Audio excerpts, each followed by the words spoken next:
مسجد اقصی سے تمام انبیاء کو اللہ نے مسجد اقصی میں جمع فرما دیا. جتنے انبیاء گزر چکے تھے سب کے سب حضور کی اقتداء میں نماز پڑھنے کے لیے مسجد اقصی میں جمع ہیں. ایک جگہ براق کو باندھا گیا اور پھر وہاں پر حضور علیہ السلام نے 2 رکعت نفل کی امامت فرمائی. تمام انبیاء موجود، حضرت آدم علیہ السلام سے لے کر حضرت عیسیٰ علیہ السلام تک کم و بیش 1,24,000 پیغمبر، نبی اور رسول موجود ہیں. اور امامت کون کروا رہا ہے؟ امام الانبیاء سیدنا محمد مصطفیٰ صلی اللہ تعالی وسلم. ہمارے پیارے نبی صلی اللہ تعالی وسلم تمام انبیاء کی امامت فرما رہے ہیں. اور اس امامت کی وجہ سے اللہ نے سردار الانبیاء، امام الانبیاء کا جو عہدہ تھا، جو منصب تھا، وہ بھی اپنے پیارے نبی علیہ السلام کو عطا فرمایا. پیچھے حضرت آدم بھی کھڑے ہیں، ابو البشر ہیں، تمام انسانیت کے باپ ہیں، سب انہی کی، ہم بھی انہی کی اولاد.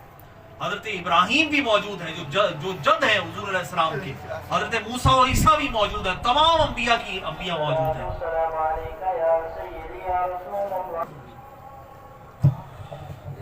مسجد اقصی میں اللہ تعالیٰ کی حبیب علیہ السلام نے تمام انبیاء کی امامت فرمائی. اس کے بعد براق پر سوار ہو کر حضور نبی اکرم علیہ السلام آسمانوں کی طرف تشریف لے گئے. پھر انبیاء سے ملاقات ہوئی.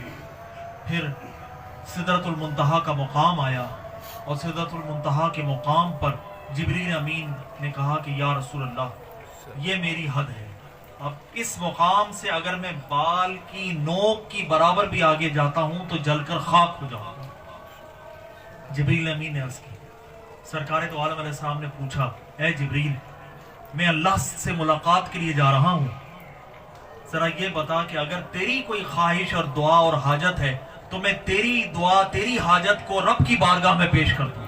اب آپ اندازہ کیجئے اللہ کے حبیب، اللہ کا اپنے محبوب سے قرب کا. جبریل وہ ہیں جو صبح و شام اللہ کا پیغام لے کر نبی پاک علیہ السلام پر نازل ہوتے ہیں. ہر وقت اللہ کا پیغام لانے والا کون ہے؟ جبریل امین ہے.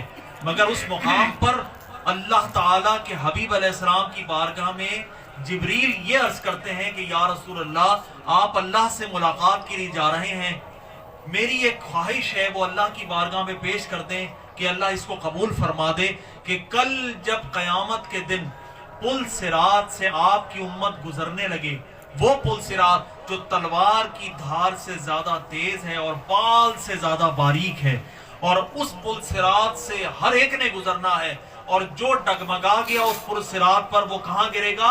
وہ جہنم میں گرے گا جا کر، اور جو پار کر گیا وہ جنت میں چلا جائے گا. تو آپ اللہ کی بارگاہ میں جا رہے ہیں، اللہ سے یہ عرض کر دیں کہ جبریل کے یہ خواہش ہے کہ جب آپ کی امت نبوی جب اس پل صراط سے گزر رہی ہو تو اللہ تعالیٰ میرے پروں کو یہ طاقت عطا فرمائے کہ میں پل صراط پر اپنے پر بچھا دوں اور آپ کی امت بعافیت بخیریت اس مقام سے لے کر اس مقام تک میرے پروں پر چلتے ہوئے اس جگہ پر جنت میں اتر جائے. سبحان اللہ. یہ کتنی بڑی بات ہے. وہ جبریل جو ہر وقت ہر لمحہ اللہ کی بارگاہ سے پیغامات لاتا ہے، اس کا بھی اللہ کی بارگاہ میں وسیلہ کون ہے؟ نبی پاک صلی اللہ تعالی وسلم. اس کی دعا کو اللہ کی بارگاہ میں پہنچانے والے کون ہیں؟ سرکار دو عالم صلی اللہ تعالی علیہ وسلم. یہ عقیدے کی بات ہے، یہ عقیدے کی. اور جبریل امین نے تو یہاں پر ساتھ چھوڑ دیا. اب جب واپس جب معراج کا واقعہ مکمل ہوا، واپس تشریف لائے، اور صدیق اکبر حضور سیدنا ابو بکر صدیق، سیدنا صدیق اکبر رضی اللہ عنہ نے جب یہ واقعہ سنا تو صدیق اکبر نے کہا رضی اللہ تعالیٰ عنہ، آپ نے کہا یا رسول اللہ، وہ جبریل کا عشق تھا کہ اس نے سدرۃ المنتہا پر آپ کا ساتھ چھوڑ دیا. میں اگر جبریل کی جگہ ہوتا اور مسجد حرام سے لے کر سدرۃ المنتہا تک میں آپ کا ہمسفر ہوتا، اور میری حد اگر سدرۃ المنتہا ہوتی کہ میں اس سے آگے اگر بال کی نوک کی برابر بھی جاتا تو جل کر خاک ہو جاتا. یا رسول اللہ، اگر آپ کا غلام صدیق اکبر آپ کے ساتھ ہوتا تو جل کر خاک ہونا پسند کرتا، مگر آپ کا ساتھ چھوڑنا پسند نہ کرتا. میں جل کر خاک ہو جاتا، مگر جبریل کی طرح وہاں پر رکتا نہیں بلکہ آپ کے ساتھ آگے سفر جاری رکھتا، چاہے میں جل کر خاک ہو جاتا. یہ صدیق اکبر کا ایمان اور عشق ہے، یہ ان کا عشق ہے. تو سرکار دو عالم علیہ السلام پھر آگے پھر ایک رف رف آیا، ایک قالین سمجھ لیجئے یا تخت سمجھ لیجئے، اور رف رف پر حضور تشریف فرما ہوئے، اور پھر اس نے آگے سفر کیا. کہاں گئے، کس طرف گئے، کس جانب گئے، یہ جانے والا جانتا ہے اور بلانے والا جانتا ہے. سبحان اللہ. یہ نہیں آگے جانتا، آگے کسی کو نہیں معلوم کہ پھر آگے کیا سفر ہوئے، وہ کیا منزلیں تھیں. وہ اعلیٰ حضرت نے فرمایا نا، وہ کیا راستے تھے، وہ کیا منزلیں تھیں، وہ کیا راہیں تھیں، وہ کیا تھا، یہ وہی جانتا ہے جو گیا، اور وہی جانتا ہے کہ جس نے بلایا. سبحان اللہ. یہ معراج ہے، یہ تو واقعات ہیں معراج کے احادیث میں. یہ بات یاد رکھ لیجئے کہ قرآن مجید میں صراحتاً، جسے کہتے ہیں کلیئرلی، مسجد حرام سے مسجد اقصی تک کا سفر موجود ہے، اور مسجد اقصی سے آگے کی جو سفر جو ہوئے ہیں وہ سب احادیث مبارکہ میں کثرت سے وارد ہوئے ہیں، کثرت سے موجود ہیں. جو شخص معراج کا انکار کرے، قرآن کی اس واقعے کا، یعنی مسجد حرام سے مسجد اقصی تک کے واقعے کا انکار کرے، تو وہ کون ہو جائے گا؟ وہ کافر ہو جائے گا. جو قرآن کا انکار کرے وہ کون ہے؟ کافر ہے. اور جو حدیث کا انکار کرے وہ کون ہے؟ وہ گمراہ ہے. وہ گمراہ ہے. تو مسجد حرام سے مسجد اقصی تک کا جو سفر ہے وہ قرآن میں موجود ہے. اگر اس کا کوئی انکار کرتا ہے تو وہ کیا ہو جائے گا؟ معاذ اللہ کافر ہو جائے گا، ایمان سے چلا جائے گا. اور کوئی اگر اس سے اگلے واقعات کا انکار کرتا ہے جو احادیث میں، بیشتر احادیث میں موجود ہیں اور جمہور علماء اس پر متفق ہیں، تو وہ کیا ہو جائے گا؟ وہ گمراہ ہو جائے گا. اب یہاں پر چند باتیں، چونکہ لوگ اس میں بڑی کنفیوژن پھیلاتے ہیں. ایک تو مانتے نہیں، اوپر سے دوسرے لوگوں کو، لوگ کا مطلب یہ چند تھوڑے سے لوگ جو کہ اس بارے میں کنفیوژن کا شکار ہیں. قرآن میں اللہ تعالیٰ نے اس کے جوابات خود ارشاد فرما دیے. پہلی بات اللہ نے ارشاد فرمایا بعبدہ، پاک ہے وہ ذات جو لے گئی اپنے بندہ خاص کو مسجد حرام سے مسجد اقصی تک. یہ جو بعبدہ ہی آیا، عبد کہتے ہیں بندے کو، اور بندہ مرکب ہوتا ہے جسم اور روح کا. یعنی بندہ اس کو کہتے ہیں کہ جو جسم ہو اور جس کی روح بھی ہو، یعنی ایک چلتا پھرتا انسان. تو اللہ تعالیٰ نے نبی پاک علیہ السلام کو کیا کہہ کر مخاطب فرمایا؟ عبدہ، بعبدہ، جو لے گئی اپنے بندہ خاص کو. پاک ہے وہ ذات جو لے گئی اپنے بندہ خاص کو. اس بعبدہ کے لفظ سے یہ معلوم چلتا ہے کہ سرکار دو عالم علیہ السلام بشری پیکر میں اس سفر پر تشریف لے گئے. یعنی روحانی نہیں، خواب کی حالت میں نہیں، بلکہ بشری پیکر میں. جو اللہ تعالیٰ نے حضور علیہ السلام کو جو جسم پاک عطا فرمایا تھا، یعنی جسم اور روح کے ساتھ یہ سفر ہوا ہے مکمل. اس کے بعد آگے چلیے، اللہ نے ارشاد فرمایا اسرا، سبحان الذی اسرا بعبدہ لیلا من المسجد الحرام الی المسجد الاقصی. عربی زبان میں اسرا اس سفر کو کہتے ہیں کہ جو کہ انسان بیداری کی حالت میں کرے. کس حالت میں کرے؟ بیداری کی حالت میں. سفر خواب میں بھی ہو سکتا ہے، سفر جاگتے بھی ہو سکتا ہے. تو عربی زبان میں اسرا اس سیر کو کہتے ہیں، اس سفر کو کہتے ہیں جو انسان جاگتے ہوئی حالت میں کرے، بیداری کی حالت میں کرے. تو قرآن یہ بات بتا رہا ہے کہ میرے حبیب علیہ السلام نے یہ سفر سوتے ہوئے نہیں کیا، خواب کی حالت میں نہیں کیا، بلکہ یہ سفر جاگتے ہوئے کیا، جاگتی حالت میں کیا، بیداری کی حالت میں کیا. تیسری بات، پہلی بات بعبدہ ہی یاد رکھیں، دوسری بات اسرا، یہ قرآن میں ہی سب کچھ ہے. دوسری بات یاد رکھیں اسرا، دو باتیں. تیسری بات، جب اللہ کے حبیب علیہ السلام واپس تشریف لائے اس زمین پر، تو کفار مکہ نے جو ہے وہ اعتراض اٹھایا، اور اعتراض اٹھایا، انہوں نے کہا کہ یہ تو خواب تھا، یہ تو خواب میں چلے گئے. تو یہ بات یاد رکھیں کہ خواب میں تو انسان سوتا یہاں ہے، خواب میں وہ کوئی دنیا کے کسی کونے، کوئی امریکہ پہنچ جاتا ہے. اگر حضور علیہ السلام کو اللہ نے یہ معجزہ عطا فرمایا تو خواب میں تو میں اور آپ بھی پہنچ جاتے ہیں. ہم سو رہے ہوتے ہیں گلستان جوہر میں اور خواب میں ہوتے ہیں امریکہ میں. تو یہ تو معجزہ کس چیز کا ہوا؟ معجزہ کہتے ہی اس چیز کو ہے جو عقل کو تائب کر دے، عقل کو سرنگو کر دے، جس سے انسان کی عقل عاجز ہو، جو عقل میں نہ آ سکے. تو اگر خواب میں اگر جنت دوزخ دکھانا تھا تو آپ جس کو پوچھیں گے وہ خواب میں کہے گا کہ میں تو خواب میں کل وہاں تھا، فلاں جگہ ایوان صدر میں بیٹھا ہوا تھا. وہ کہے گا کہ میں وزیر اعظم کی کرسی بیٹھا ہوا، وہ ایک کہے گا کہ میں امریکہ میں تھا. تو یہ خواب میں جانا تو کوئی کمال ہی نہ ہوا. تو معجزہ تو کہتے ہی اس کو ہیں جو انسان کی عقل کو عاجز کرتے ہیں. معجزہ اللہ تعالیٰ نے اپنے انبیاء کو عطا فرمائی. یہ بات ایک اور بات یاد رکھیں. ہمارے لوگ اکثر کہتے ہیں کہ داتا صاحب نے معجزہ دکھایا. یاد رکھیں معجزہ صرف نبی دکھاتا ہے بس. جو اولیاء دکھاتے ہیں وہ کیا دکھاتے ہیں؟ وہ کرامت دکھاتے ہیں. وہ کہ ان سے کس چیز کا صدور ہوتا ہے؟ ان سے کرامت کا صدور. معجزہ صرف انبیاء دکھائے گا بس. معجزہ صرف انبیاء کے ساتھ مخصوص ہے. اولیاء جو ہوتے ہیں وہ کرامت دکھاتے ہیں. تو داتا صاحب، خواجہ صاحب، غوث اعظم معجزہ نہیں، کرامت ان سے اللہ تعالیٰ ظاہر فرماتا ہے. تو معجزہ کس کو کہیں گے؟ جس سے جو انبیاء کو عطا فرمایا اور جس سے انسانوں کی عقل عاجز ہو گئی. یہ انسان کی عقل میں یہ بات آ ہی نہیں سکتی. تو یہ بات واقعی حقیقت ہے کہ اللہ تعالیٰ نے ارشاد فرمایا کہ لیلم، اسی قرآن کی آیت میں سب کچھ ہے. بیعبدہ بھی اسی میں ہے، اسرا بھی اسی میں ہے، اور لیلم، یہ لیل کہتے ہیں رات کو. اور لیل کے اوپر اگر دو زبر آ جائیں تو لیل رات کو کہتے ہیں، اور لیل کے اوپر اگر دو زبر آ گئے، اس تنوین یعنی دو زبر کا مطلب یہ ہوا کہ رات نہیں، رات کا مختصر ترین حصہ ہے. سبحان عربی زبان، یہ عربی کی بلاغت ہے. زیر زبر میں معنی تبدیل ہو جاتا ہے. لیل کہتے ہیں رات کو، پوری رات.